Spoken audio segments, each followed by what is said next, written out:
우리 다 같이 기도함으로써 부활절 넷째 주일 예배를 하나님께 드리겠습니다. 그리스도는 여러분에게 약하신 분이 아닙니다. 그는 여러분 가운데서 능력을 떨치시는 분입니다. 그분은 약하셔서 십자가에 못 박혀 죽으셨지만 하나님의 능력으로 살아 계십니다. 하나님 아버지, 예수님은 고난받으시며 약하게 십자가에서 못 박혀 죽으셨지만 하나님께서 예수님을 부활의 능력으로 살리셔서 온 세계의 구세주로 삼으시고 온 나라의 온 우주의 만왕의 왕으로 세우셨습니다. 그 예수님을 찬양하며 경배합니다. 오늘 저희가 예수님의 부활절 넷째 주일을 맞이해서 그 부활의 능력이 우리 삶 속에도 임할 것을 믿고 바라며 주님 앞에 나왔습니다. 오늘 그런 마음을 가지고 전심으로 하나님을 예배하며 찬양하는 저희 예배를 받아 주시옵소서. 예수님의 이름으로 기도했습니다. 아멘. 다 같이 일어서서 우리 찬송가 부활 찬송 한 장 더 우리 하면서 예배를 시작하겠습니다. 즐겁도다 이날 세세할 말 찬양하겠습니다.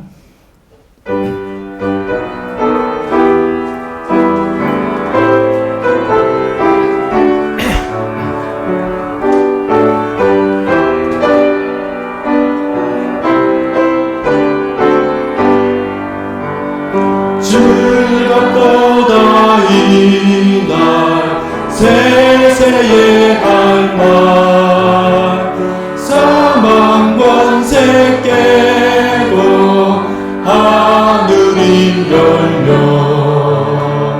죽은 자가 다시 살아나와서 생명의 주 예수 찬송하도다. 즐겁도다 이날 세세의 할 말 사방 권세 깨고 승리하셨네. 부활하신 주님 나타나시니 천지 만물 모두 새 옷 입었네. 곤충 만발하고 잎이 우거져 승리하신 주님 찬송하도다. 즐겁도다 이날 세세의 할 말 사망 권세 깨고 승리하셨네. 생명의 주 예수 주를 믿으리고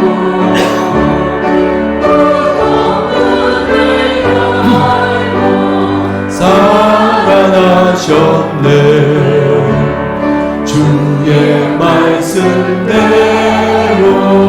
이루어져서 사흘 만에 다시 살아나셨네. 즐겁도다 이날 세세의 할 말 사망 권세 깨고 승리하셨네. 아멘.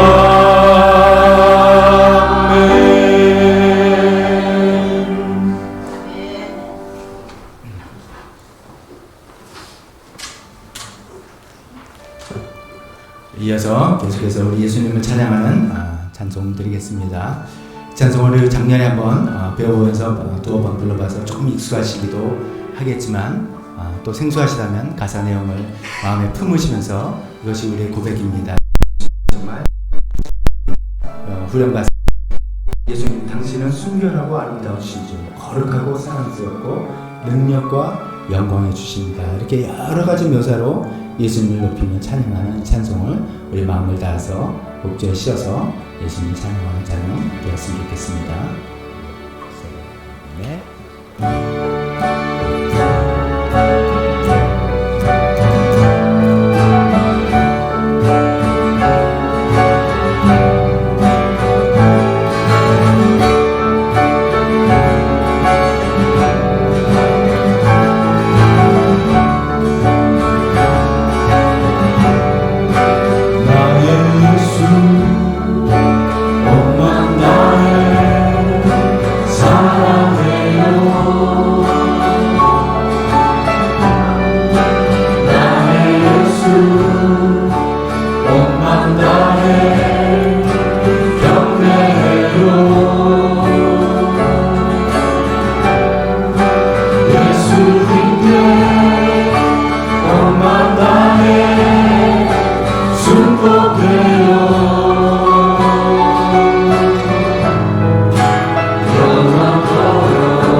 예수님께 온만 나의 순복해요.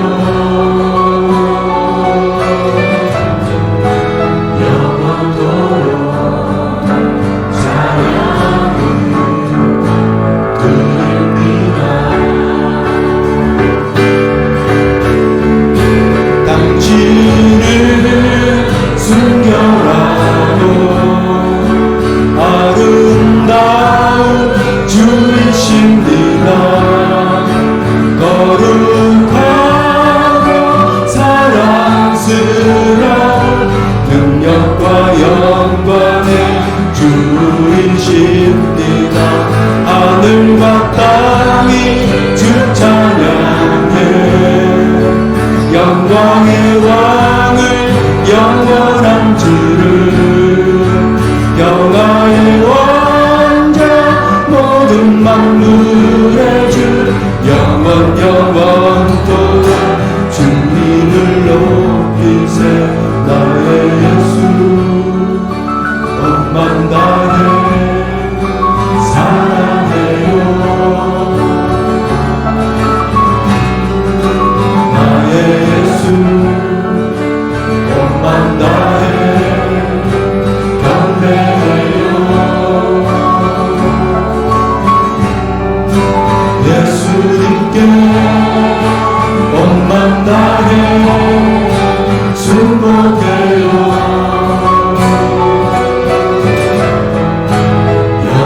영원토록 찬양을 드립니다.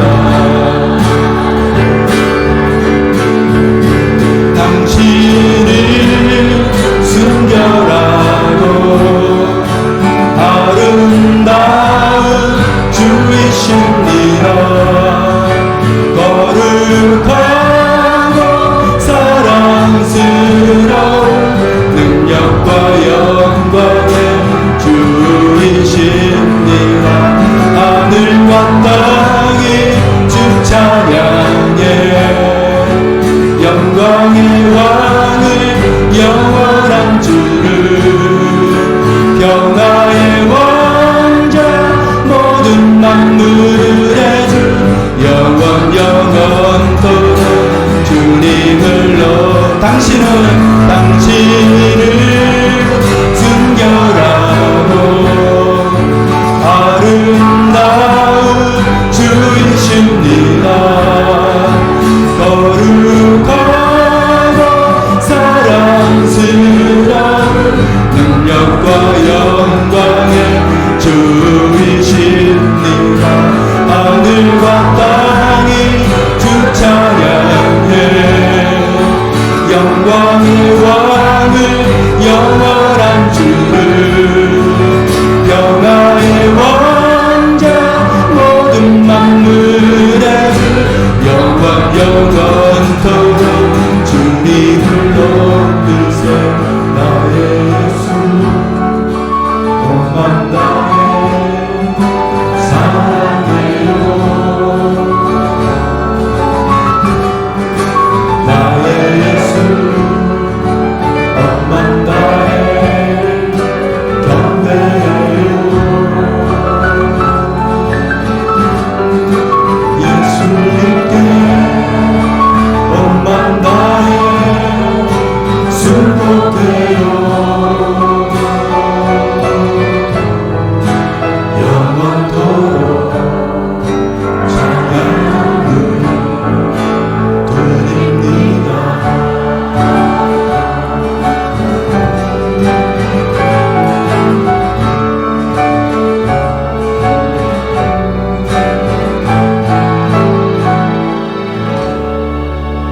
아멘. 그렇습니다. 예수님이 이렇게 놀라우신 분 우리가 찬양하러 이렇게 다 모였습니다. 오늘 마지막 한 곡 우리 지난주에 찬양하면서 불렀던 우리 기도송이 되겠죠. 오늘 이 자리에 모인 우리 이 어린 양 예수 따라가는 무리 되고 싶습니다. 성령님의 충만한 임재 안에 우리의 세상에 어두웠던 모든 눈들이 오늘 다 열려져서 그 예수님을 놀라운 예수님을 보게 하시고 예수님의 겸손함, 예수님의 거룩함, 예수님의 정직함 보게 하시면서 또 우리의 교만함, 우리의 천박함, 물의 거짓됨 다 벗어버리는 그런 놀라운 시간 되게 하여 주시옵소서. 우리 기도송으로 우리 지난주에 불른 찬송 다시 한번 정성을 다해서 주님께 찬송하겠습니다.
당신의 거룩함 당신의 정직함 우리에게 보이소.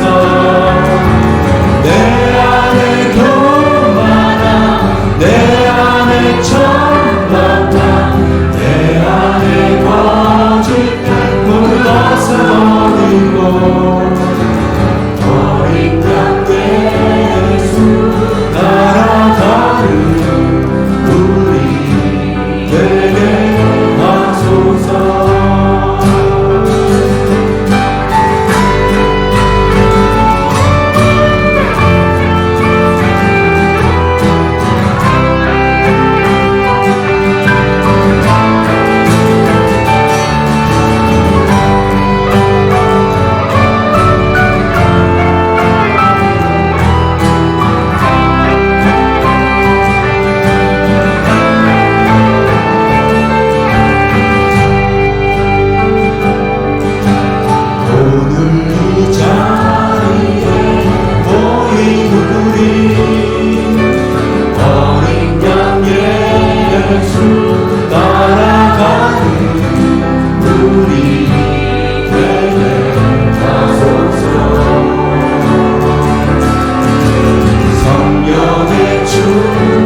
당신의 겸손함 당신의 거룩함 당신의 정직함 우리에게 보이소.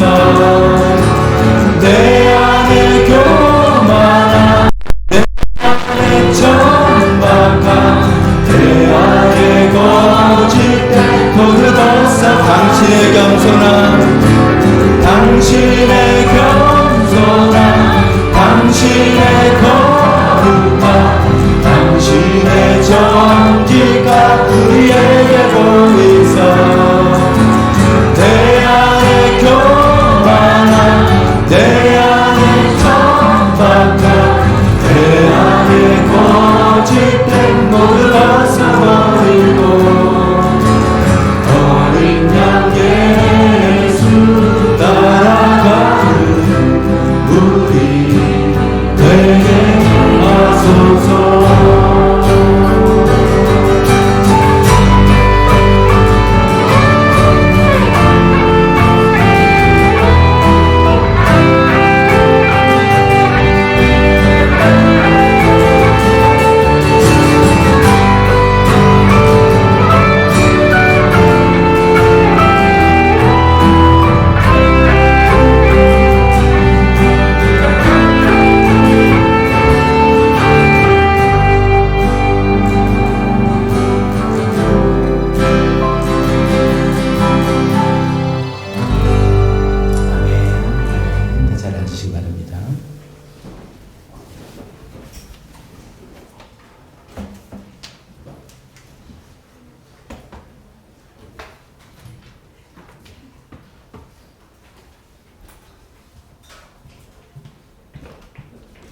우리가 교회에서 예배 시간에 부르는 찬양은 부르는 노래라고 할까요? 그 일반 노래하고 이제 차이가 있다면 일반 노래는 우리가 뭐 노래방 가서 혼자 기분 풀려고 노래 부를 수도 있고요.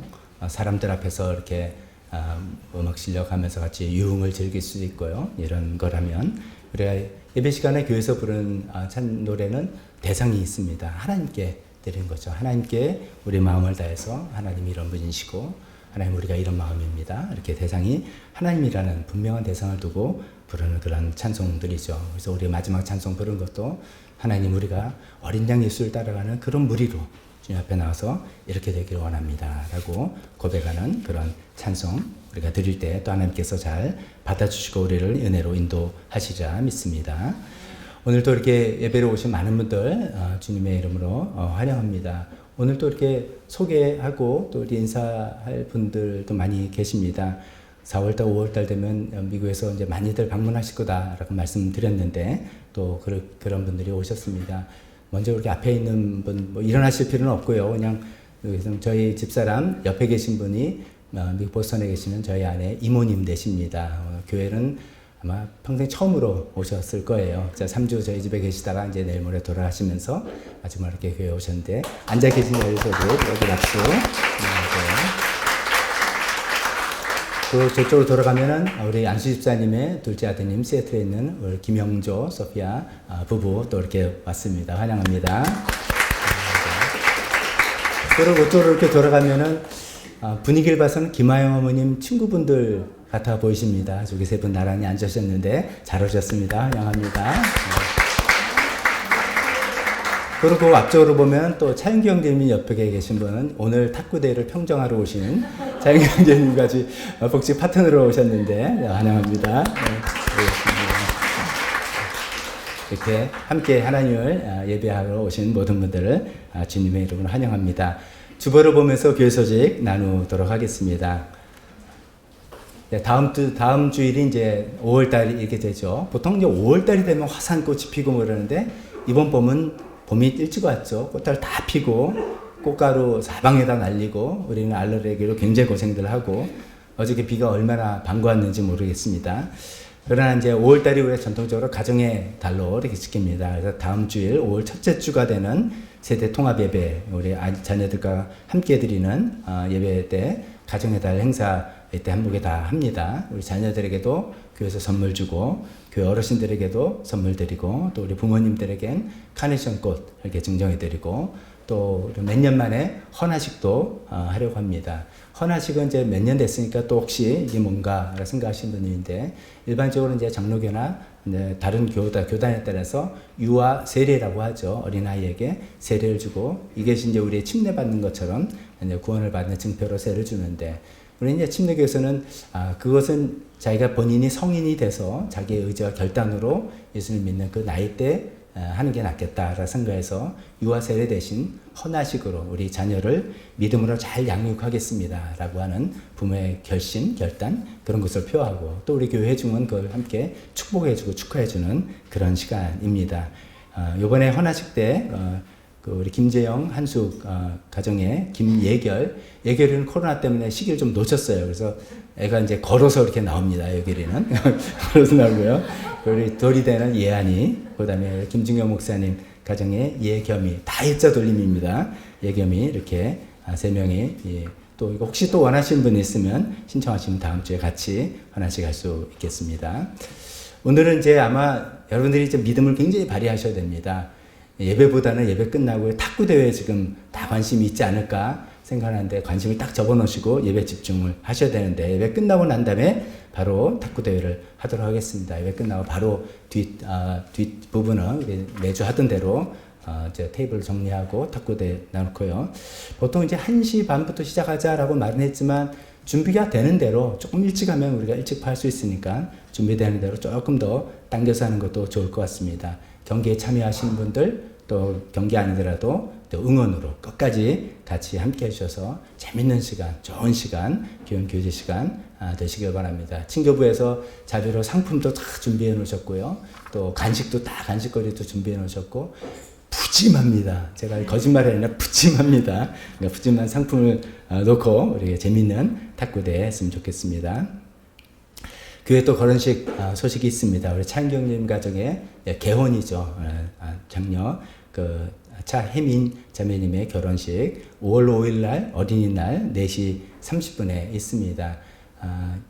뭐 축의금 받지 않고 그냥 하시겠다라고 취지를 밝히셨습니다. 그래서 그것도 이제 광고로만 해주면 좋겠다 그렇게 말씀하고 저는 이제 축도 받는 거 담당을 부탁을 받아서 그렇게 축구하는데 여러분들 이제 많이 축복해 주시고 또 축하해 주시면 좋겠습니다.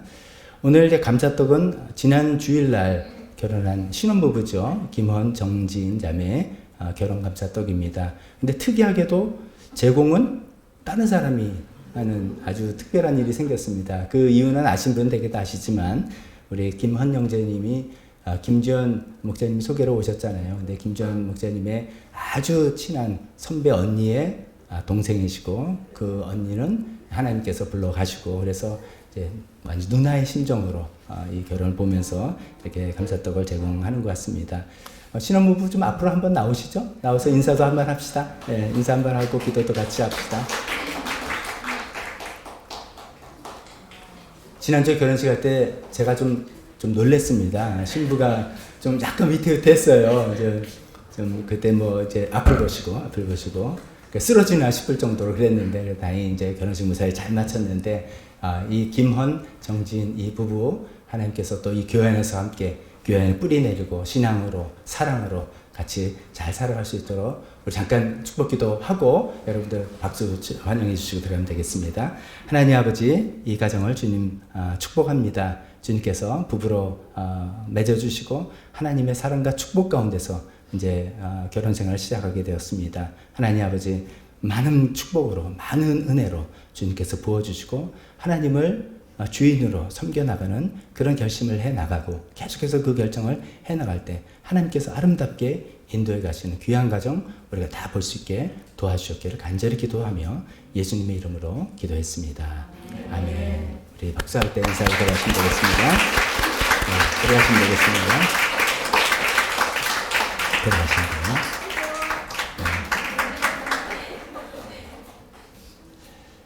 자, 5월 헌금위원 윤창섭 목사님, 김재현 목사님 참고하시고 네팔 선교와 이제 또 네팔 교회도 많이 이제 활발하게 활동을 하는 것 같습니다. 그래서 3주 연속해서 우리가 사진도 보고 동영상을 봤는데 어저께 또 소식이 왔는데 단기 선교 여행을 한다고 소식이 왔습니다. 3일 일정으로 네팔에서 북쪽 지역을 이제 선교 여행을 하는데 그 북쪽 지역은 불교가 많은 지역입니다. 티베트 불교입니다. 우리 불교하고는 좀 다른 티베트 불교에서 굉장히 영적 전쟁이 있을 것을 또 예상되는데 하나님께서 지켜주시고 또 뭐 복음을 잘 전하고 올 수 있도록 계속해서 관심과 기도해 주시기 바랍니다. 나라와 북한을 위한 기도 저절로 나오죠. 우리 윤 대통령 미국 가서 또 여러 가지 협상을 하고 지금 뭐 우리가 다 뉴스 보도를 통해서 듣지 않습니까? 이제 대만을 중심으로 해서 이 한반도가 굉장히 위험할 수 있는 곳이라는 것을 우리가 다 알고 있습니다. 하나님께서 이 땅을 지켜주시도록 보호해주시도록 우리 계속해서 관심과 기도해 주시면 좋겠습니다. 이 시간에 대표기도와 헌금 시간으로 이어지겠습니다.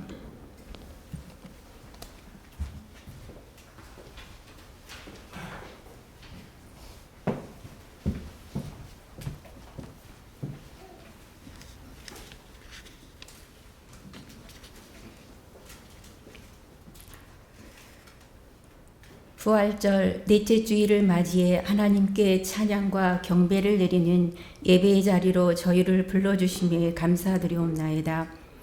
이 시간 삶 속에서 흩어졌던 저희의 마음을 온전히 주님께 드립니다. 저희를 구원해 주시려고 이 땅에 예수님을 보내주시고 부활하신 영광과 함께 주님과 동행하며 부활의 증인으로 살아가게 하심에 감사드립니다. 주님, 저희가 하나님 아버지의 사랑과 인도하심 없이는 한 치 앞도 알 수 없고 살아갈 수 없는 연약한 저희임을 이 시간 고백합니다. 아버지의 은혜로 저희들 삶 속에서 흔들림 없이 진리의 말씀과 믿음으로 붙들어 주셔서 굳건하게 살아가고 있음에 감사드립니다. 지난주 주신 영혼을 사랑하기 때문에 말씀을 묵상했습니다. 한 영혼을 구원하기 위해선 때론 저희의 희생과 베풀면서 권리를 내려놓고 그 영혼이 하나님께로 돌아오기를 간절히 바라고 믿으면서 예수님을 본받은 사도 바울처럼 성숙한 자세로 살아갈 것을 결단하게 하심에 감사드립니다. 우리 사랑하는 교회를 위해 기도합니다. 우리 모두가 사역자가 되고 교회의 주인 의식을 갖고 교회의 필요가 채워지게 되기를 소망하며 기도합니다. 특별히 기도합니다. 5월 5일 결혼하는 신랑 한정기, 신부 차혜민을 축복합니다. 사랑이 넘치는 아름다운 가정으로 인도해 주옵소서. 또 오늘은 그동안 힘들었던 시간들을 잘 이겨내게 하시고 회복되어 친교 탁구 대회를 합니다. 즐겁고 귀한 시간으로 인도해 주옵소서. 우리 교회 학교를 위해 기도합니다. 우리 사랑하는 아이들이 성령님의 인도와 보호 속에서 지혜롭게 말씀 안에서 잘 성장시켜 주옵소서. 또 수고하시는 김진경 목사님과 선생님들 바쁜 삶 속에서도 지치지 않도록 지켜주셔서 풍성한 삶으로 인도해 주옵소서. 각 목장을 위해 기도합니다. 목자 목녀님의 섬김과 기도를 통하여 우리 목원들 그 사랑 안에서 변화되고 하나님의 능력을 체험하도록 인도해 주옵소서. 네팔 선교를 위해 기도합니다. 시티미션 교회가 4월 29일부터 5월 1일까지 3일간 북쪽 불교 지역으로 단기 여행을 하는 중입니다. 악한 영적 세력으로부터 보호해 주셔서 안전하게 전도 사역을 잘 하도록 기도합니다. 우리 나라와 북한을 위해 기도합니다. 주님, 우리나라가 정치적, 경제적으로 어려운 상황에 있습니다. 하나님 아버지의 은혜로 인도해 주옵소서.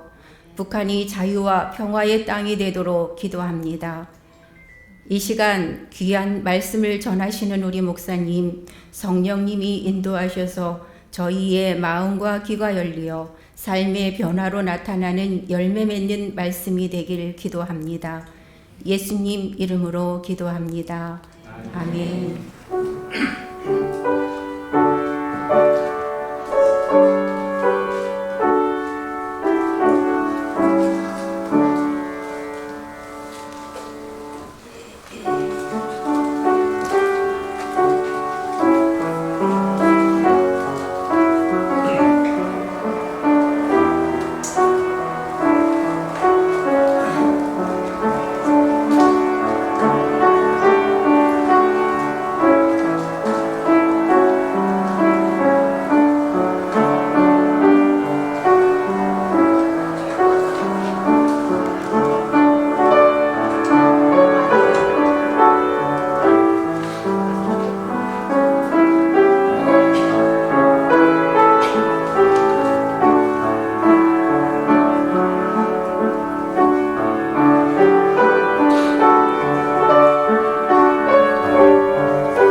봉헌기도 드리겠습니다. 하나님 아버지, 오늘 이 예배 시간에 저희가 저희 정성과 사랑을 주님께 드립니다. 하나님 우리 삶을 지켜주시고 인도해 주신 하나님께 감사드리며 주님께서 언제나 우리를 그렇게 지켜주실 것을 믿고 고백합니다. 하나님 물질에 축복하셔서 하나님 나라의 귀한 데에 사용하여 주시옵소서. 특히 선교를 하며 또 교육을 하며 하는 모든 귀한 사역들에 하나님 기회에 쓰임받게 도와주시옵소서. 예수님의 이름으로 기도했습니다. 아멘. 설교 시간입니다. 다 같이 일어서서 설교 본문 주보 안에 있는 박스로 되어 있는 설교 본문 같이 읽도록 하겠습니다. 고린도후서 13장의 마지막 부분 이제 있는 부분입니다. 같이 읽겠습니다. 시작. 여러분은 자기가 믿음 안에 있는지를 스스로 시험해보고 스스로 검증해 보십시오. 여러분은 예수 그리스도께서 여러분 안에 계시다는 것을 알지 못합니까? 모른다면 여러분은 실격자입니다. 그러나 나는 우리가 실격자가 아니라는 것을 여러분이 알게 되기를 바랍니다. 우리는 여러분이 악을 저지르지 않게 되기를 하나님께 기도합니다. 그것은 우리가 합격자임을 드러내는 것이 아니라 우리는 실격자인 것처럼 보일지라도 여러분만은 옳은 일을 하게 하려고 하는 것입니다. 아멘. 잠깐 설교를 위해서 기도하겠습니다. 하나님 아버지, 이제 오늘 고린도후서 마지막 부분을 통해서 또 우리에게 하시는 말씀, 우리의 믿음을 입증하라, 스스로 확증하라 하시니 그런 말씀을 생각해 보려고 합니다. 하나님 오늘 말씀 통해서 우리 각자 있는 성도님들 자기 믿음을 입증할 수 있는 그런 것인지 또 오늘 점검해보고 확인해보는, 또 없다면 무엇을 더 어떻게 해야 되는지 또 결심하며 하나님의 도움을 구하는 그런 시간 되게 도와주시옵소서. 예수님의 이름으로 기도했습니다. 아멘. 자리에 앉으시기 바랍니다.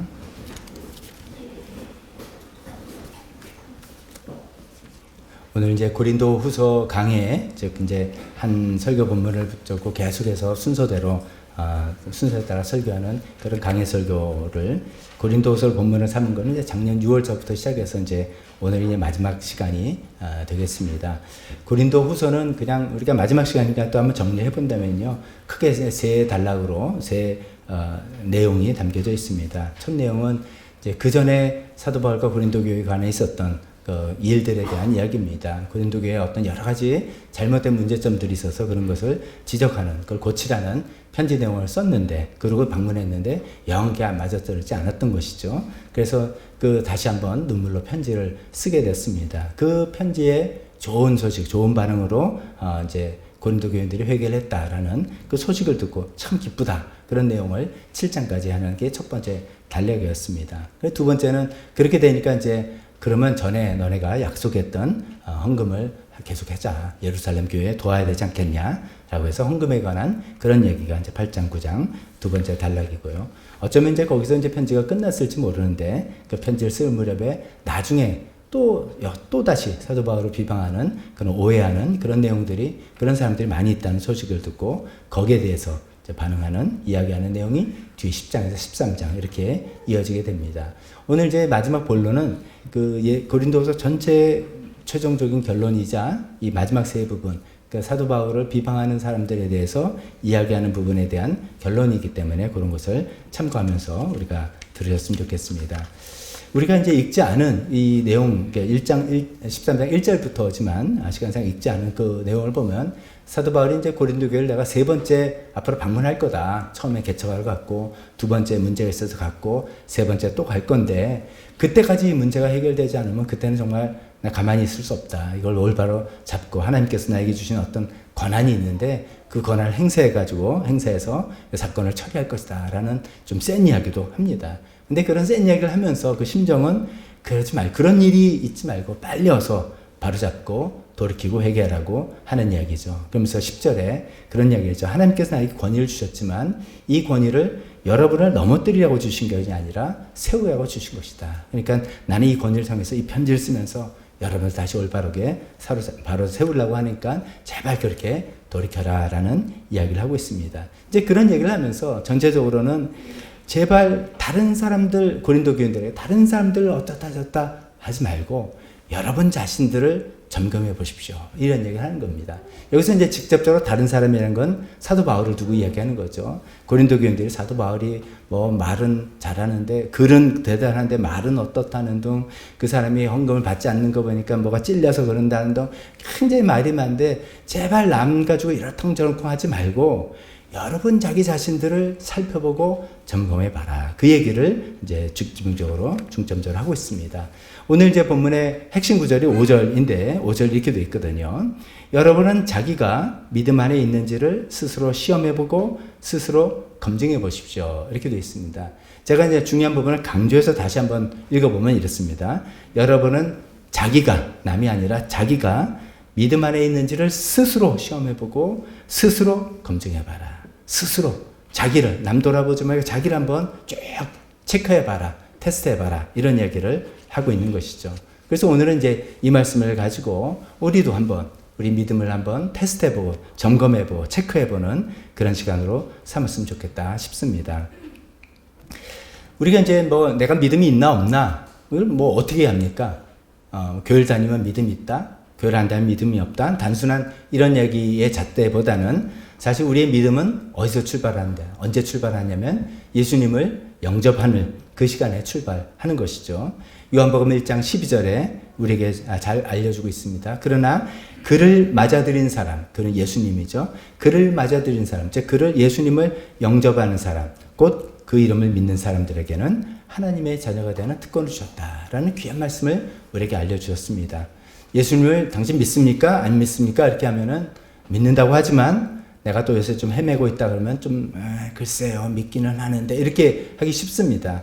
그러나 당신 예수님 영접했습니까? 예수님 맞아 들으셨습니까? 하면 이거는 사건이니까 액션이니까 분명한 거죠. 했다 안 했다 이렇게 되는 것이죠. 그렇게 해서 이제 점검을 해보라는 것이죠. 즉 우리가 예수님을 영접할 때 우리 믿음이 시작되는 거다라고 말씀드립니다.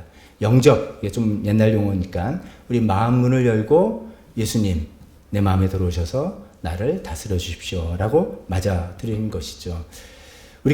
제가 이제 여러분들 인도하는 영적으로 책임지는 담임 목회자로서 계속 말씀드리고 싶은 것은 예수님을 영접하는 것 없이 그냥 교회에 나오는 것 좀 그러지 않았으면 좋겠다는 마음이죠. 여러분들이 각자가 예수님 정말 내 죄를 용서하신 구원자다. 또 예수님 정말 내 인생의 주인이다. 그런 마음으로 마음문을 열고 예수님을 영접하고 예수님 내 안에서 나를 인도해 주십시오 라고 할 때 우리 믿음이 입증이 될 수 있는 것이고 우리 믿음이 시작되는 그런 것이죠. 우리 그냥 교회 다니면 믿음 생긴다 이런 말은 맞는 말일 수도 있지만 안 맞는 말일 수도 있습니다. 물론 이제 교회를 그냥 다니면은 어느 정도 교회 적응도 하고 무슨 얘기하는지 처음에 못 알아듣겠다도 좀 알아듣기도 하고 좀 이게 이해가 되면은 믿음이 생기는가 길 수도 있지만 아닐 수도 있습니다. 그래서 분명한 것은 우리가 예수님을 영접함을 통해서 믿음이 시작되는 그 포인트를 한 분 한 분들이 전부 다 갖기를 바라는 것이고 그래서 우리 교회는 생명의 삶이라는 성경공부를 하지 않습니까? 그래서 이런 것들을 쉽고 체계적으로 잘 가르쳐드리고 예수님 영접할 수 있는 그런 모멘텀을 타이밍을 만들어드리고 그렇게 해서 우리 믿음이 시작이 되는 것이죠. 그래서 오늘 본론은 이건 아니지만 믿음은 언제 어떻게 입증하는가? 제일 먼저는 예수님 영접하지 않으면 믿음이 입증할 거 그런 게 없는 것이죠. 우리가 다 교회를 다니면서 어떤 포인트에 어떤 시간에 내가 정말 내 마음을 열고 예수님, 나 정말 예수님을 내 마음속에 모셔드립니다. 저를 인도해 주세요. 저는 죄인입니다. 저를 용서해 주시고 저를 이끌어 주십시오. 라는 예수님 영접하는 포인트 그 순간부터 우리 믿음이 시작되는 것이고 그 다음에 이제 우리 계속해서 우리 믿음을 어떻게 입증해 나갈 것인가 이것을 오늘 본문을 가지고 살펴보도록 하겠습니다. 예수님 영접했던 그 영접이 진짜인지 아닌지 내가 갖고 있는 믿음이 진짜인지 아닌지를 입증해보자. 이런 말이라고 볼 수 있겠습니다. 오늘 이 본문과 또 다른 내용 합쳐서 4가지로 우리 믿음을 체크해보고 입증해보자 라고 전 말씀드려보려고 합니다. 첫 번째로 자기 믿음을 입증할 수 있는 첫 번째는 내가 하나님의 말씀을 사모하는가? 내가 하나님 말씀을 즐겨 읽는가? 이런 말씀이죠. 하나님 말씀, 즉 성경 말씀을 내가 즐겨 읽고 사모하는가 아닌가? 이것이 우리의 믿음을 체크해 볼 수 있는 첫 번째 것입니다. 베드로전서 2장 2절에 이런 말씀이 있습니다. 갓난아기들처럼 순수하고 신령한 젖을 그리워하십시오. 여러분 그것을 먹고 자라서 구원에 이르러야 합니다. 우리 이번에 이제 헌화식을 하면 이제 1살 된 예한이 예결이 지금은 이제 젖은 다 뗐죠. 젖은 다 떼고 이제 이유식 먹이고 이렇게 할 텐데 이제 갓난아기 되면 엄마 젖을 얼마나 찾고 없으면 울고 그러지 않습니까? 이제 이것이 생존에 필요한 것이죠. 아이가 생명이 태어났으면 엄마 젖을 먹지 않으면 살 수가 없는 것이니까 엄마 젖을 먹어야 된다. 이런 이야기 우리가 다 아는 이야기지 않습니까? 그런 얘기를 빗대어서 베드로전서 쓴 베드로 사도는 우리에게 하나님 말씀을 우리가 먹고 그 말씀을 먹고 우리가 자라야 됩니다. 그 말씀을 먹지 않으면 우리는 자랄 수가 없고 생명을 유지할 수 없습니다. 이런 얘기를 하는 것이죠. 그래서 저는 이것을 첫 번째 우리 포인트로 삼고 싶습니다. 우리가 신앙생활을 한다는 것은 뭘 알고 믿어야 되지 않는가 이런 것이죠. 하나님에 대해서 알고 믿어야 되는 것이고 하나님께서 우리에게 하신 약속이 뭔지 알고 믿어야 되는 것이고 하나님께서 나를 뭐라고 진단하시는지 알고 믿어야 되는 것이고 하나님께서 기뻐하시는 삶의 방식은 무엇인지 알고 믿어야 되는 것이죠. 그냥 이제 교회에 오는 것이 중요한 어떤 출발점은 되지만은요, 자칫하면 교회에 이렇게 나간다는 것이 우리가 뭐 절에 간다든지 아니면 우리가 이제 뭐 다른 머슬렘 종교나 이런 게 보면은 그런 장면들 보이지 않습니까? 이제 회당에 모여서 쫙 서서 무릎 꿇고 기도하고 하는 그러니까 종교 의식에 참여하는 것이죠. 그러니까 그런 종교 의식에 참여하면 믿는 거 아닌가?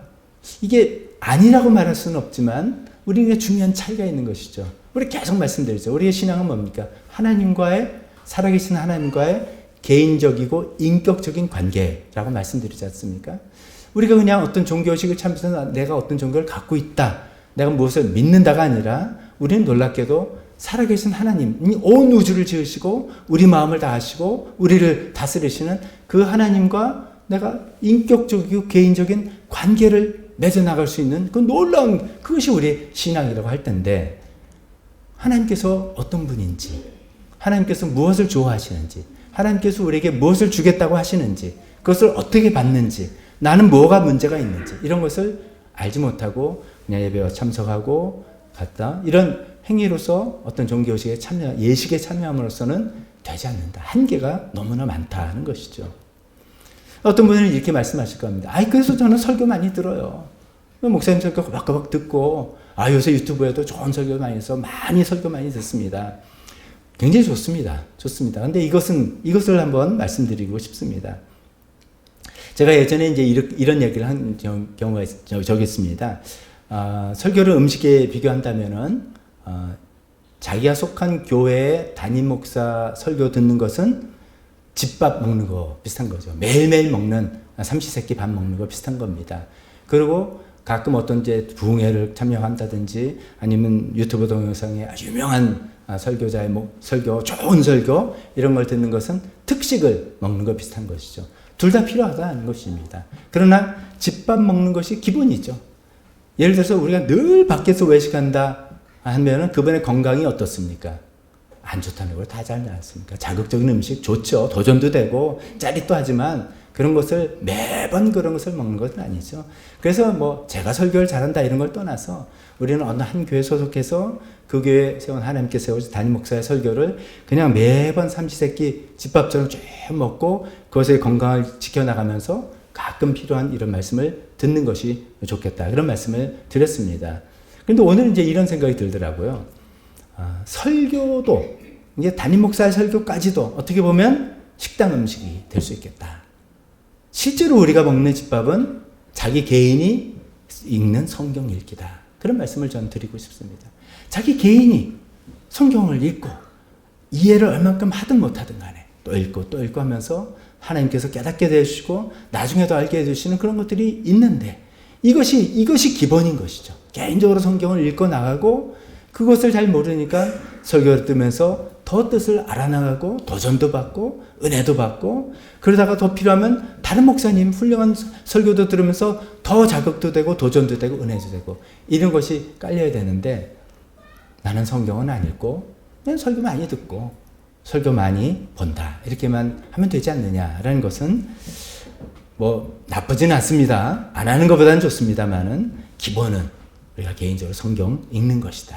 하나님 말씀을 읽고 그 신령한 저시아가 표현하는 그것을 양본으로 삼는 그것이다. 그것이 기본이다. 라고 저는 말씀드리고 싶습니다. 그래서 나는 성경 읽는 게 좀 싫어요.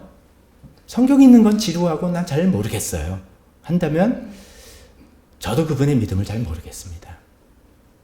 하나님의 말씀에 관심이 없는 그분의 믿음에 제가 입증을 저분은 정말 예수님 믿는 믿음이 굳건하다 라고 자신 있게 말할 자신이 별로 없습니다. 왜냐하면 그것이 기본이기 때문입니다. 그런데 이제 이런 건 있습니다. 저희가 이제 우리가 코로나 시대를 맞이하면서 이제 성경 통독하는 프로그램엔 말씀의 삶 이걸 이제 시작했잖아요. 이제 모이지 못하니까 원래는 이제 모여서 하는 과정으로 시작된 건데 그건 안 되니까 우리가 이제 머리를 써서 이제 온라인 방식으로 하지 않습니까? 그 유튜브로 제가 제작하고 진도 알려드리고 여러분 각자 집에서 읽고 하는 식으로 그러면서 이제 처음에 저는 이제 그 전까지는 저 개인적인 이야기입니다. 성경을 읽는다 그러면 당연하게 자기 성경책 딱 들고 성경 펴놓고 연필 들고, 저는 이제 연필로 줄고, 볼펜이라는 거 아니라 연필이니까 연필 들고 읽으면 좋으면 은혜가 되면 밑줄도 긋고 동그라미 치고, 이게 성경 읽는 거지, 이렇게 이제 생각을 했습니다. 그러다가 저도 이제 좀 차차 좀, 요새 워낙 유튜브에서 성경 읽어주는 그런 채널들이 많이 생겼습니다. 그래서 우리가 처음 시작할 때는 새번역 성경 읽어주는 분들이 아주 적었어요. 근데 이제 요즘 많이 생겼습니다. 벌써 3년 이렇게 되니까. 근데 이제 그런 것도 나쁘지 않다. 그래서 저 개인적으로는요, 저의 경우입니다. 그 유튜브 채널 제가 이제 그 중에 좋아서 좋은 걸 듣고, 들으면서, 눈으로 읽으면서, 이렇게 성경 읽는 것도 굉장히 효과적이다. 저는 개인적으로 그렇더라고요. 그래서 뭐, 어떤 때는 그냥 정석으로 듣기도 하고, 어떤 때는 1.25배속으로 듣기도 하고, 1.5배속은 너무 빨라서 안 되고, 이제 제가 익숙한 건 1.25배속. 그러니까 좀 빨리빨리 읽으면서, 저는 이제 성경을 많이 읽었으니까 그런 거겠죠. 제가 말씀드린 것은 이제 방법은 조금 우리가 다양한 방법을 할 수는 있다. 들으면서 눈으로 볼 수도 있다. 너무 바빠서 나는 운전하면서 출퇴근하면서 들을 수밖에 없습니다. 그것도 안 하는 것보다 낫습니다. 출퇴근하면서 유튜브 성경 읽기 프로그램 듣고 쭉 성경 듣고, 포인트는 이거죠.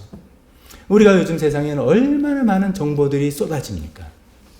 뉴스, 연애, 오락 프로그램, 스포츠, 광고, 뭐 등등, 뭐 영화, 너무나 많은 것들을 우리가 보고 듣고 살아오지 않습니까, 사실? 그래서 그런 내용들이 다 우리한테, 우리 마음과 우리 생각에 계속 쌓여지는 것인데, 필요하죠. 그런 거 없이 우리가 어떻게 세상을 삽니까? 그런데 솔직히 말해서 그 가운데서 내가 하나님의 말씀에, 하나님의 음성을 귀 기울이는 시간이 얼만큼 있느냐 이거죠. 그래서 극단적으로 내가 하나님 말씀을 듣는, 이게 설교든 성경이든, 그건 교회 나와서 예배 시간에 듣는 게 전부다 라고 한다면 저는 솔직히 말해서 잘 모르겠습니다. 여러분의 믿음을 그런 식으로 저한테 입증한다면 저는 거기다가 도장을 찍어줄 자신은 잘 없습니다. 여러분 개인이 하나님 말씀을 읽고 사모하고, 좀 어떻게 하면 내가 하나님 말씀을 좀 알까? 이게 지식적인 차원이 아니라 우리가 뭐라고 합니까? 하나님의 말씀 이렇게 표현하잖아요.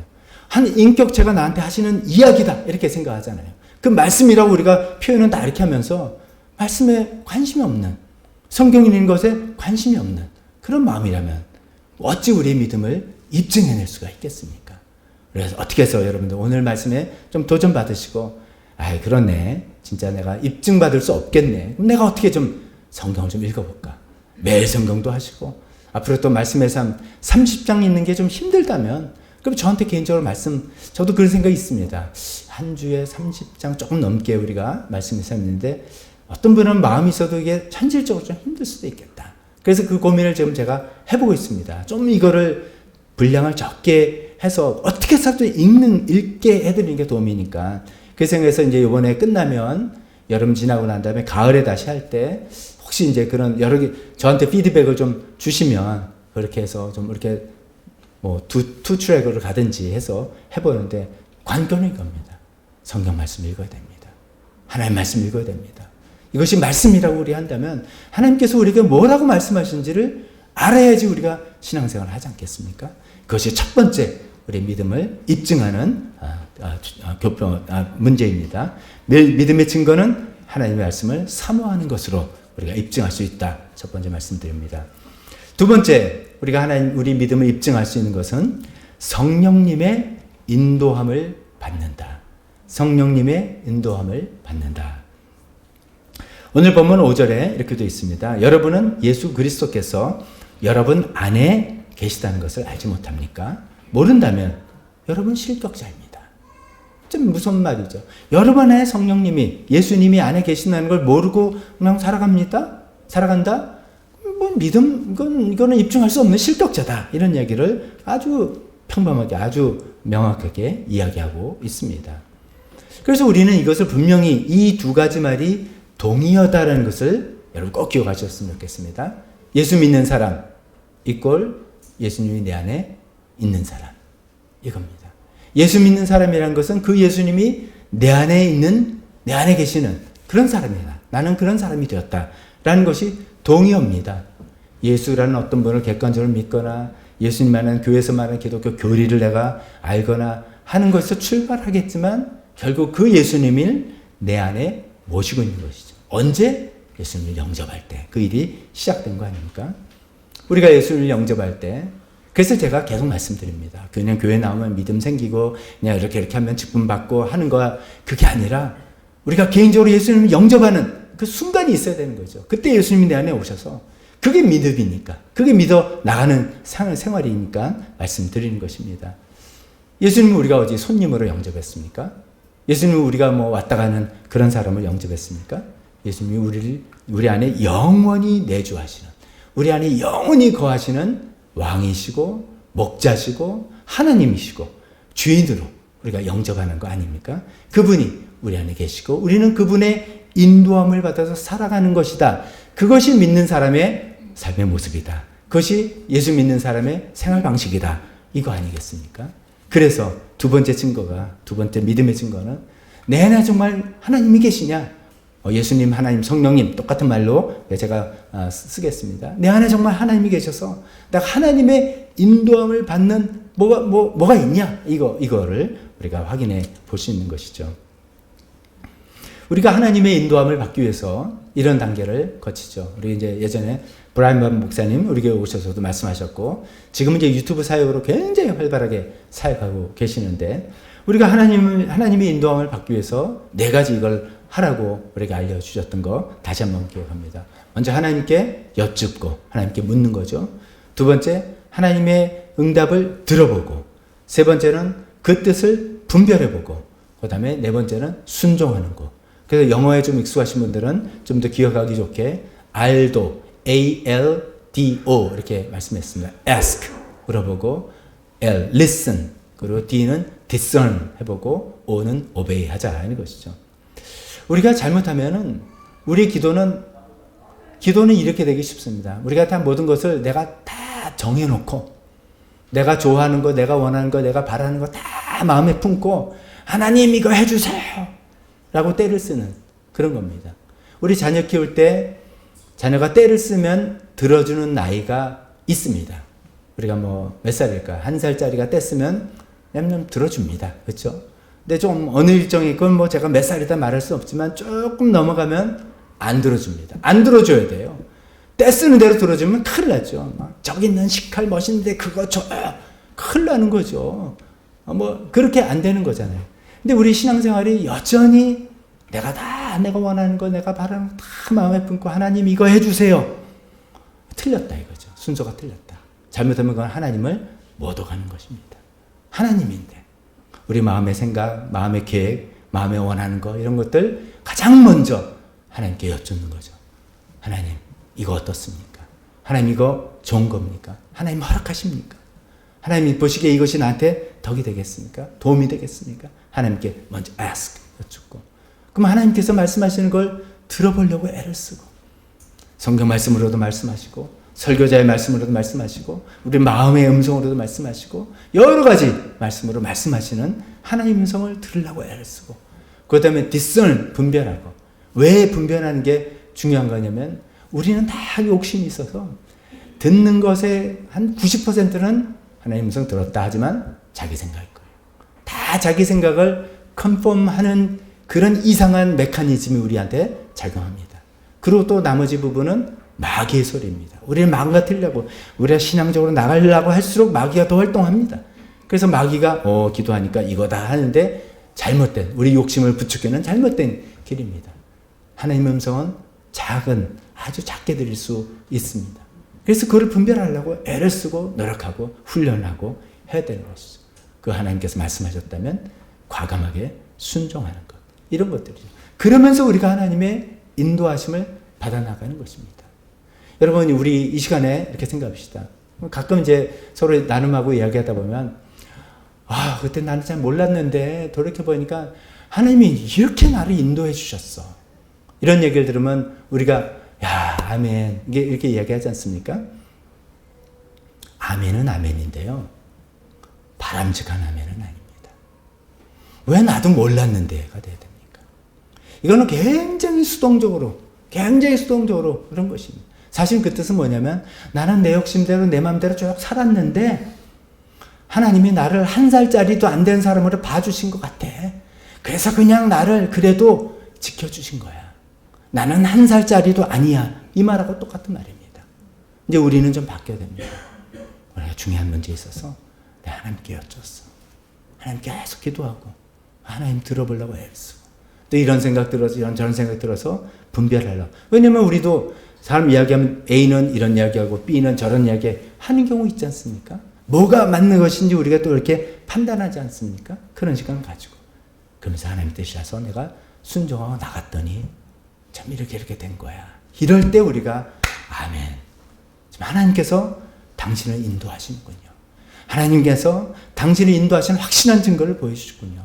당신의 믿음을 우리가 입증할 수 있게 됐군요. 라고 이야기하는 것입니다. 우리가 모두 그런 신앙으로, 그런 믿음으로 우리의 믿음을 입증해 나갔으면 좋겠습니다. 두 번째 믿음의 증거, 그런 하나님의 인도하심을 받은 체험들과 경험들이 내 안에게 쌓여나가는 그런 것들로 두 번째 입증했으면 좋겠습니다. 세 번째 우리의 믿음을 입증할 수 있는 방법은 영혼을 섬기는 것입니다. 영혼을 섬기는 것. 아까 제가 동의어를 말씀드렸죠. 예수님 믿는 것과 예수님이 내 안에 있는 것 똑같은 말이다. 이렇게 말씀드렸는데 이제는 반대어, 어울리지 않는 개념, 상반된 개념 말씀드립니다. 예수를 믿는 사람과 이기적인 사람, 남에게 무관심한 사람, 이거는 영 상반된 개념입니다. 예수는 나를 잘 믿는다면서 이기적이고 남한테 무관심하다. 저는 그분의 믿음을 입증하고 싶지는 않습니다. 아, 정말 그래도 믿음 있군요. 이렇게 해주기가 참 힘듭니다. 어쩌면 그분은 이렇게 말씀드릴 수 있습니다. 아, 그래도 내가 남한테 피해 안 주지 않습니까? 남한테 피해 안 주고 그냥 나 혼자서 잘 있으면 되지 않습니까? 라고 이야기할 수 있지만 그분은 하나님의 사랑이 그분의 영혼을 확 적셨는지 제가 자신이 없습니다. 우리 하나님의 은혜가 그분의 심령을 이렇게 덮었는지 그게 이제 믿음이잖아요. 믿음이 생겼다는 거, 하나님을 믿는다는 건 하나님의 사랑이 나를 적시고 하나님의 은혜가 나를 덮고 이것을 내가 체험한 거 아니겠습니까? 정말 그랬다면은 어떻게 내가 이기적이 되고 어떻게 남에게 무관심한 그런 사람이 될 수 있는지 저는 잘 이해가 안 됩니다. 지난주에 설교 말씀 다시 한번 한 줄로 요약해 본다면 이런 거 아니겠습니까? 왜 우리가 자기의 당연한 권리를 내려놓고 왜 우리가 오히려 남을 위해서 희생까지 하느냐? 그 영혼을 사랑하고 영혼을 섬기기 위해서다. 이런 말씀을 우리 나누지 않았습니까? 네, 그러면서 우리가 사람과 영혼과의 차이도 제가 말씀드렸죠. 우리의 사람과의 관계라면은 도리에 따라서 하면 되죠. 우리 서로 할 도리가 있습니다.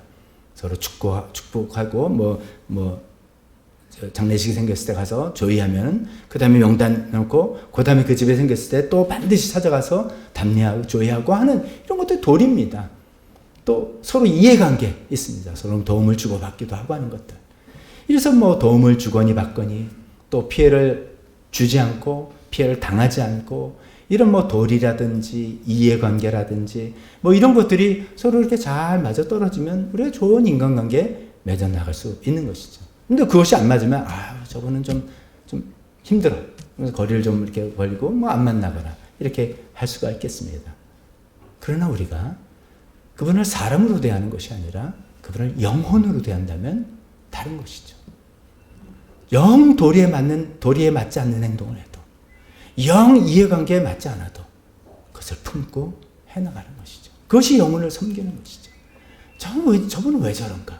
이게 도대체 이해가 안 되고 납득이 안 되고 언제까지냐 등등 여러 가지 생각이 들 수 있어도 그분은 우리가 영혼으로 본다면은 그 모든 인간적인 도리와 계산을 다 초월해서 그분을 섬기고 그분을 주님께로 인도하고 그분의 영혼을 성령하기 위해서 애를 쓰게 되는 것이죠.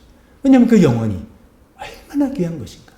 우리가 살아갈 때는 모르지만 죽고 나면은 천국과 지옥이라는 영영 가를 수 없는 그런 끔찍한 운명의 갈림길을 가게 되는 그런 영혼 아닙니까? 영원히 존재하고 하나님과 소통하는 그 영혼, 귀한 영혼이기 때문에 그 영혼을 구원하기 위해서 그 영혼을 섬기기 위해서 우리는 희생도 하고 손해도 보고 내 권리도 내놓고 하는 건 아니겠습니까? 먼저 하나님께서 우리를 그런 영혼으로 대해주셔서 십자가의 그 거대한 희생으로 우리에게 베풀어 주셔서 우리가 구원받고 하나님의 은혜 받고 사랑받고 하나님의 자녀가 되고 천국에 갈 수 있는 특권을 누리고 이렇게 된 건 아니겠습니까?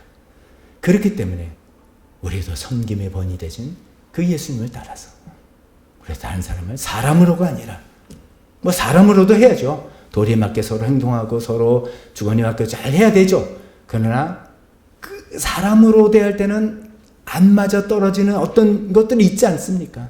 다 우리 경험하지 않습니까? 그래도 그분을 영혼으로 대하면서 참고 인내하고 희생하고 견디면서 섬겨나가는 그런 것들이 우리가 정말 하나님을 믿는 믿음이 있다라는 것을 증거할 수 있는 또 중요한 지표라고 말씀드릴 수 있겠습니다. 세 번째 믿음의 증거는 영혼을 섬기는 것입니다. 누군가의 영혼을 섬기는 것이죠. 근데 이제 사이드 이슈로 잠깐 생각해보면 그 대상이 누구냐? 대개 이제 보면은 저는 이런 말씀을 먼저는 드리고 싶습니다. 우리의 본능적인 사랑의 대상은 일단 좀 제해보자. 본능적인 사랑의 대상 누구겠습니까?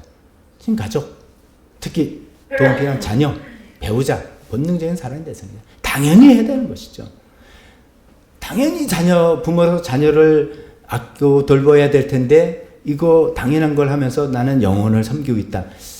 이거는 맞기도 하지만 안 맞기도 할 때가 있다라는 차원에서 제가 말씀드리는 겁니다. 그래서 우리가 좀 생각할 때는 어쩌면 내가 섬기지 않아도 되는 사람이다. 하나님께서 나를 붙여주신 사람. 난 모르는 사람이 돼도 나에게 맡겨주신 영혼. 그렇게 표현하지 않습니까? 그런 분들을 섬겨보는 것이죠. 그런데 때로는 가족이라도 본능적인 사랑의 수준을 넘어서는 것이 필요할 그런 경우들도 있어요. 이제 무슨 말씀인지 캐치하셨죠? 본능적인 사랑을 가지고는 잘 안 되는 그런 관계도 있어요. 자녀들이 말을 잘 들으면 얼마나 좋습니까? 자녀를 특히 이제 사춘기 넘어가는 자녀를 사랑할 때는 본능적인 부모의 사랑 이상의 것이 필요하더라고요. 그런 걸 발휘해야 됩니다. 그건 섬긴다고 우리가 말할 수 있습니다. 배우자 관계도 그럴 수도 있고요. 등등 있습니다. 문제는 뭐냐면 본능적인 내추럴한 것들 이런 건 그거 가지고 섬겼다고 말할 수는 없습니다. 우리가 영혼을 대상한다는 것은 그것을 뛰어넘는 손해를 보고 희생을 하더라도 왜 그런가 하면 하나님께서 먼저 우리를 그렇게 대해주셔서 그래서 정말 그렇게 여러분들 다른 영혼을 섬겨보고 그분들 위해 희생할 때 한번 이거 경험해 보신 분들은 압니다. 이것은 세상이 것으로 세상이 것이 이제 그런 거 있잖아요. 우리가 뭐 맛있는 음식을 먹는다. 내가 좋아하는 음식, 정말 이 집 맛집이야. 맛있는 음식을 먹는다든지. 아니면 좋은 데 가서, 야, 너무 좋다. 공기도 신선하고, 그냥 너무 좋다. 그래서, 이렇게 좋은 것들을 할 때 우리가 정말 만족감이 오고, 이제 어떤 기쁨이 이렇게 차올 거 아니겠습니까? 그것도 계속 추억으로 계속 남으니까 좋은 것입니다. 그렇지만, 어쩌면 우리가 하나님께서 이렇게 맡겨주신 한 영혼을 섬길 때, 그 기쁨은, 그 만족은 이런 것이죠. 우리가 음식이나 좋은 거나 이런 것으로 내가 진짜 100% 만족된다면 여러분 나는 그 수준이라는 것입니다. 나는 그냥 음식으로 만족되는 수준의 존재야. 이거예요. 나는 그냥 좋은 데 구경하면 만족하는 그런 존재야. 근데 하나님은 우리를 어떻게 대하시냐고? 우리 인간은 사실 어떤 존재냐면 깊은 영혼의 심연이 있는 존재들입니다. 굉장히 깊은 곳이 있는 것입니다. 그것은 하나님만이 만족시켜줄 수 있는 그런 영혼이, 그런 공간이 있는 그런 존재들입니다. 그래서 그것은 하나님께서 원하시는 그런 일을 할 때 비로소 그것이 만족이 되고 기쁘고 내가 하나님과 하나가 된 것 같고 하나님을 기쁘게 해드린 것 같은 그 기쁨, 하나님께서 원하시는 일을 했다는 그 보람, 그런 사람들은 세상 사람들에게 말할 수가 없습니다. 설명할 수가 없습니다. 근데 그런 것들을 느끼고 맛보고 경험하고 이것이 믿음입니다. 믿음의 영혼, 믿음의 증거가 그것이라고 제가 말씀드린 것은 바로 그것입니다. 이제 신앙생활을 지금 막 하신 분들은 아직 그것이 적을 수도 있겠습니다. 그러나 그렇게 한 걸음 한 걸음 나가야 오셔서 우리 가족도 우리가 섬겨야 될 대상이고 그 가족 아니더라도 내가 정말 저 영혼을 사람으로서 도리 뭐 관계 그런 걸 떠나서 영혼을 가지고 생각하면서 꼭 구원받아야 될 영혼, 하나님께서 사랑하시는 그 영혼이라고 생각하면서 피라미 희생도 하고 손해도 보면서 또 뭐 퇴짜도 맞아가면서 마음 아픔도 당해가면서 그러나 그렇게 섬겨당할 때 하나님께서 인정해 주시고 칭찬해 주시고 하나님께서 만족을 주신 그 기쁨, 그 보람을 맛보시는 여러분들 다 되시기를 바랍니다. 마지막 믿음의 증거 말씀드리겠습니다. 마지막 믿음의 증거는 고난을 통과한 믿음입니다. 5절에 이런 말씀입니다. 여러분은 자기가 믿음 안에 있는지를 스스로 시험해보고 스스로 검증해보라 하는데 그 시험이라는 것이 여러분 이제 테스트 하라는 것이죠. 학교에서 시험 보거나 이제 무슨 공인 시험 할 때 테스트장에 갔더니 이름 적재만 쓰면 다 만점이래요. 이름 적재만 쓰면 다 패스래요. 세상에 그런 시험이 어디 있습니까? 시험은 반드시 어려운 것이죠. 시험은 반드시 좀 힘든 것입니다. 그 얘기를 하는 거예요. 여러분 자기가 믿음이 있는지를 믿음 안에 있고 믿음이 있는지를 어려운 과정을 통해서 입증해 보이라 이런 얘기를 하는 것입니다. 믿음은 테스트를 해봐야 한다 이거예요. 믿음은 우리는 서로 사람들이기 때문에 일단은 믿음의 입으라는 고백을 우리는 듣고 받습니다. 들으면서 저 사람이 말은 저렇게 하지만 이렇게 하면 안 되는 것이죠. 그 진심 어린 고백으로 만들면서 우리가 받아들이는 것입니다. 하지만 우리가 같이 지내보면서 어려운 시간들, 그 테스트 피리어드를 겪을 때 믿음으로 그분이 반응하는 걸 볼 때, 저 사람 진짜 믿음이구나. 그것을 우리가 입증할 수 있고 스스로도 또 남들이 입증할 수 있다는 것이죠. 한때 한 시대를 풍미했던 그 권투 선수 마이크 타이슨 여러분 다 아실 겁니다. 이렇게 땅땅한데 막 저돌적인 탱크처럼 들어가서 주로 1라운드에 끝내버리죠. 막 진짜 핵펀치 마이크 타이슨. 그 마이크 타이슨 선수가 있다는 이게 뭐 대단한 말이라는 게 아니라 뭐 이런 오케이전에 쓰는 말이에요. 그런 잘 알려진 말이 이런 말이 있죠. 누구나 그럴싸한 계획을 가지고 있다. 한 대 얻어맞기 전까지는. 그런 얘기입니다. 마이크 타이슨이 워낙 경기를 잘하니까 내가 그 사람한테 가면 진다. 그런데 이제 대진표가 됐어요. 그럼 상대방이 이제 인터뷰도 하고 뭐 하지 않습니까? 그러면 이제 양쪽 선수들이랑 매니저 나와서 이제 한쪽에 마이크 타이슨 이 사람이 땡크 좀 들어오는데 당신 이 사람으로 대항할 어떤 뭐 준비할 계획이 있습니까? 그러면 이쪽은 또 뻥치는 거죠. 그러면서 우리가 다 대비돼 있고 뭐 다 해 있다. 그럴싸한 계획이 있다고 말을 하는 거예요. 근데 일단 마이크 타이슨이랑 붙어보면 땡 하자마자 들어서 한 대에 맞으면 그냥 끝나는 것이죠. 누구나 그럴싸한 계획을 가지고 있다. 한 대 얻어맞기 전까지는. 이제 그걸 비교하면 누구나 다 좋은 사람들이에요. 우리 교회에서 만나면 다 좋은 분들이죠. 그분이 어려움을 당하기 전까지는. 그분이 뭐 문제 없고 모든 것이 평안할 때는 다 좋은 분들이에요. 그렇게 좋은 분들이. 근데 큰 어려움을 당하고 뭐 돈이 쫙 돈줄이 마르고 뭐 큰 문제가 터지면 막 슬금슬금 짜증나는 모습도 보여요. 그게 진짜 이제 자기 진면모가 드러나는 그런 것이죠. 우리 믿음도 그렇지 않습니까? 네, 예수님 믿습니다. 그럼 다 믿음이 있어요.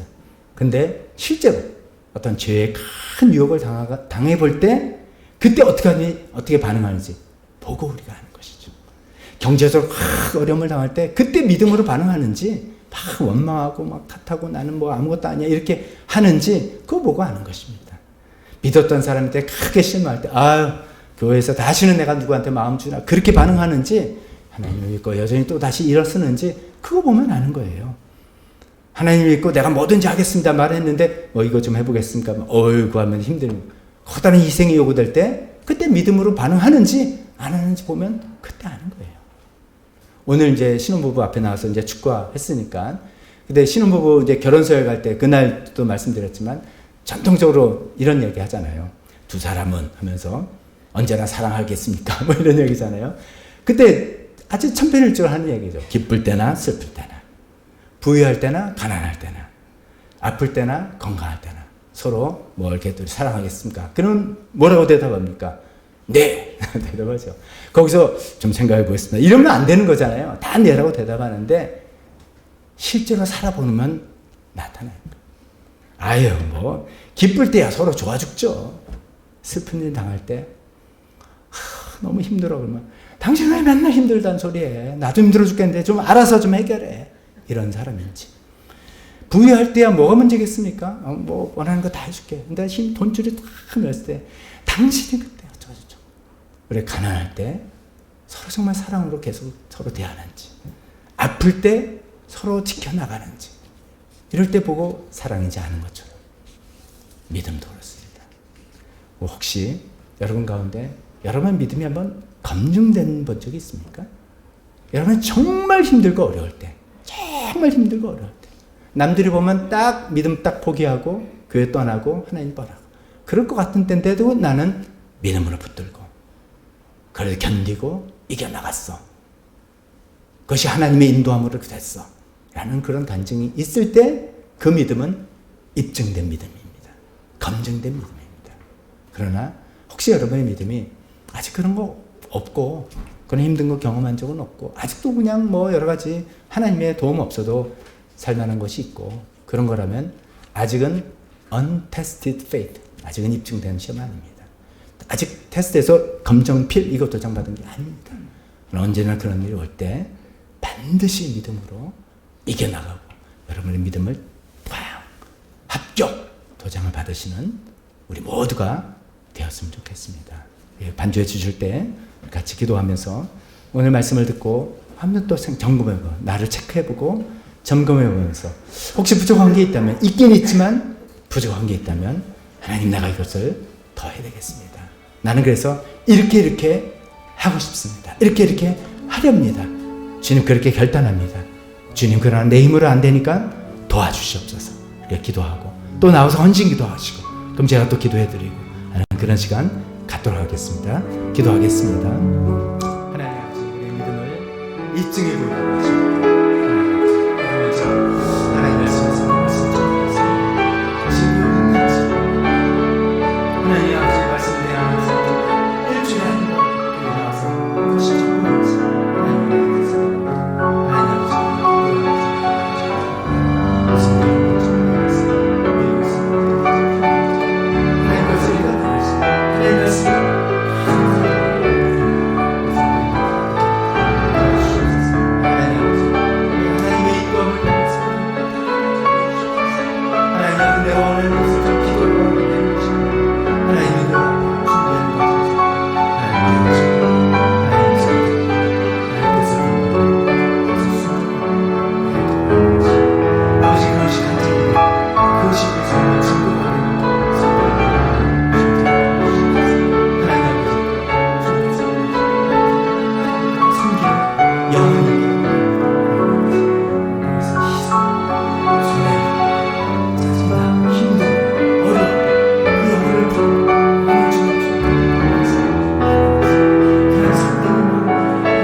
시간에 우리 다 같이 일어서서 헌신 찬송 부르면서 연신의 마음을 주님께 드리겠습니다. 나와서 기도하실 분은 나와서 기도하시면 이렇게 기도하겠습니다. 어디 가든지 순종하리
축도하겠습니다. 지금은 우리 주 예수 그리스도의 은혜와 하나님 아버지의 사랑하심과 성령님의 교통하심이 하나님의 그 도전 앞에서 우리 믿음을 입증하기를 원하는 여기 있는 모든 분들 머리 위에 지금부터 영원토록 함께할지어다.